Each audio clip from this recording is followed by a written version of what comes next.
Online freelancing tips for beginners, social media video editor edition.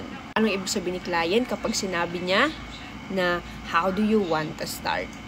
Halimbawa, hired ka na, kaka-hire pa lang sa'yo, direct client yung nakuha mo na client. Ibig sabihin, hindi under ng agency. Direkta ang instructions kung paano mo gagawin yung video, direkta ang sahod, manggagaling kay client. Wala nang ibang dadaanan pa. Buong-buo mong makukuha. Most likely, kapag sinabi sa'yo ng client na, how do you want to start? Yan yung mga client na first time lang mag-hire ng VA. VA means virtual assistant.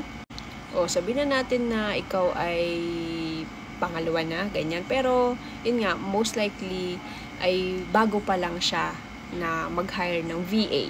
Kasi hindi siya magtatanong, diba? Kung siya ay meron ng idea paano yung kalakaran sa ganitong industry, sa ganitong mag-hire ng online. So, ano nga bang ibig sabihin ni client kapag sinabi yan sa'yo?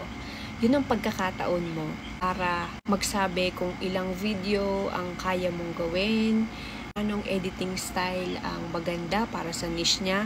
Yun yung pagkakataon mo. Humingi ng fair na rate dahil ang dating sa kanya, ikaw yung expert. Dapat naman talaga ikaw yung expert, di ba? Unang-una, hindi ka naman niya pipiliin na maging isang video editor niya kung hindi siya nagandahan sa tinest edit mo para sa kanya o hindi siya na-impress dun sa pinasa mong mga videos sa kanya. Ibig sabihin ng how do you want to start? At naniniwala siya sa'yo na ikaw yung expert, di ba? Na siya ay flexible kung anong sabihin mo, okay, pwede nating gawin yung ganyang klaseng video o kung magkanong rate, sige, pwede, diba? Pero dapat reasonable, diba? Ibig sabihin ni client doon, show me the process, ilalatag mo sa kanya talaga lahat, kung ilang videos ang ipoproduce nyo, diba? Kung paano nga yung editing style, paano ba ito, paano ka sasahod sa kanya, magsasend ka ba ng invoice, and so on. Siguro may magsasabi dyan, dapat contract muna. Oo, pwede naman talaga. Pero ako personally, hindi ako gumagawa ng contract kasi unang-una marunong naman akong kumilates ng yung i-ghost lang ako na client, yung mga scammer na client, alam mo yan, kausap mo pa lang, alam ko na kung lokohin ako nito, kung i-ghost na lang ako nito bigla kapag pinasa ko yung video.